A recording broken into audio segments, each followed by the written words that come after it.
আমার মা বলতেন, আমাদের ৪ বোনের মধ্যে আমি নাকি সর্বশ্রেষ্ঠ রূপসী।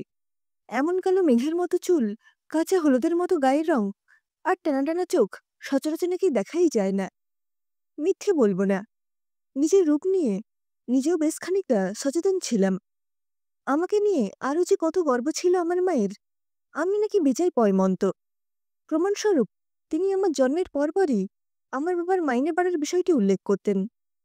১৮ বছর বয়সেই আমার বিয়ে ঠিক হয়ে গেল।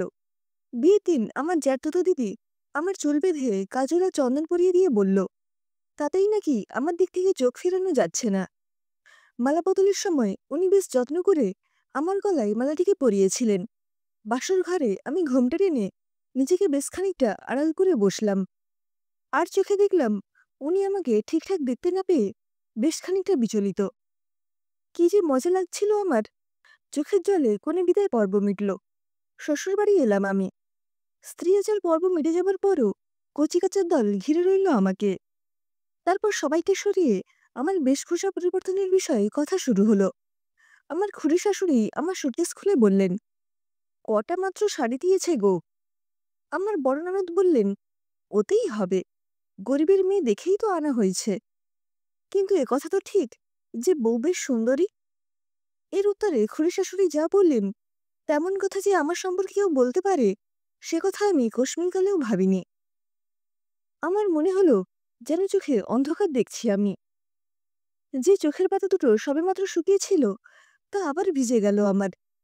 তিনি বললেন, আমার মুখখানা নাকি পরোটার মতো, কালো নেপালিও বলা চলে। কেউ যে নববিবাহিতা বধূকে এমন করে বলতে পারে, এ কথা আমার স্বপ্নেরও অগোচর ছিল। তার কথা শেষ হতে না হতেই ঘটে গেল আরও এক দুর্ঘটনা। ড্রেসিং টেবিলে ধাক্কা লেগে আমার পেশি শাশুড়ির শাখা বেড়ে গেল। সুতরাং নতুন বউ যে একেবারে অপয়া, এ বিষয়ে আর কারো কোনো দ্বিমত থাকল না। শ্বশুরবাড়িতে যত দিন যায় আমি বুঝতে পারি যে কত বড় একটি দোষের আকর আমি। কোনো জিনিস সস্থানে রাখি না। রান্নাবান্না যে আমি তেমন জানি না, সে কথা আমি জানতাম। তবে মশলা বাটায় বেশ সুনাম ছিল আমার। কাজেই সেক্ষেত্রে কোনো দোষ ধরতে না পেরে তিনি বললেন, পায়ের পাতায় ২ ফোঁটা মশলা লাগিয়ে আমি প্রমাণ রাখি যে সেই কাজটি আমি করেছি। একদিন তিনি বললেন, স্বামী নিশ্চয়ই আমাকে হাত খরচ দেন, কিন্তু আমার মন এতটাই ছোট যে বিকেলবেলা তার মেয়েদের বেড়াতে নিয়ে গিয়ে একটু ফুচকা আলু কাবলি কিনে দিই না আমি। যদিও তিনি আমাকে কোনো হাত খরচই দিতেন না, কারণ ছোট দুটো দেওরকে তাকে পড়াতে হতো। তার উপরে ছিল আরও ছোট ছোট ২টি ননদ। পুরো আর্থিক ব্যয়ভারই তার কাঁধের ওপরেই ছিল, কারণ আমার শ্বশুর কিছুই করতেন না। আর তিনি নিজেও একটি সামান্য চাকরি করতেন। ক্রমে ক্রমে তার বাক্যবাণ সহ্য করা অভ্যেস হয়ে গেল আমার। আমি ২ ছেলে মেয়ের মা হলাম। শ্বশুরমশাই মারা গেছেন। মেজ দেওর ততদিনে চাকরি পেয়ে বেশ প্রতিষ্ঠিত। তার পাত্রী দেখা চলতে লাগল। আমার শাশুড়ি বললেন, এবার আর সুন্দরী মেয়ের দরকার নেই। বড়লোকের শিক্ষিত নাচ গান জানা মেয়ে দেখে আমি নিয়ে আসব। তেমন একটি মেয়ে পছন্দও করা হলো। কালো হলেও মেয়েটি বেশ সুশ্রী। এদিকে আমার মেজ দেওর আবার বেঁকে বসল। আমি বললাম, কি বলছো ঠাকুরপো, তাহলে কি কালো মেয়েদের বিয়ে হবে না? এ কথা শোনার পর সে রাজি হয়ে গেল। মেজ দেওর বিয়ে করে দোরগোড়ায় বউ নিয়ে এসে দাঁড়ালো। প্রথমেই বধূবরণ করতে এলেন আমার খুড়ি শাশুড়ি। লাল টুকটুকে বেনারসি পরনে নববধূকে দেখে তিনি বরণডালা হাতে নিয়ে তাকে আক্রমণ করলেন। ওরে, কে আছিস? খাড়া ধরিয়ে দে রে। শাশুড়ি তৎক্ষণাৎ ছুটে এসে কি পটল চেরা চোখ, টিকলো নাক ইত্যাদি বলে পরিস্থিতি আয়ত্তে আনলেন। আমার এই খুড়ি শাশুড়িকে পারতপক্ষে কেউই কিছু বলতেন না। কোনো একদিন আমি আসার বহু পূর্বে তিনি নাকি একবার অজ্ঞান হয়ে গিয়ে বেশ অসুস্থ হয়ে গিয়েছিলেন। সেই থেকে কিছু হোক না হোক এই জ্ঞান হারানোর অভিনয়টি তিনি বেশ আয়ত্ত করে ফেলেন। তাই কেউই তাকে ভয়ে কিছু বলতো না। কিছুদিন পর আমি আমার মেজোজাকে আমার বাপের বাড়ি বেড়াতে নিয়ে গেলাম। সেখানে আমার মা ডিম, আলু সেদ্ধ এবং পেঁয়াজ দিয়ে চটকে বড়া বানিয়ে তারপর সেটিকে পোস্ত এবং সর্ষে বাটা দিয়ে একটি পদ রান্না করে খাওয়ালেন।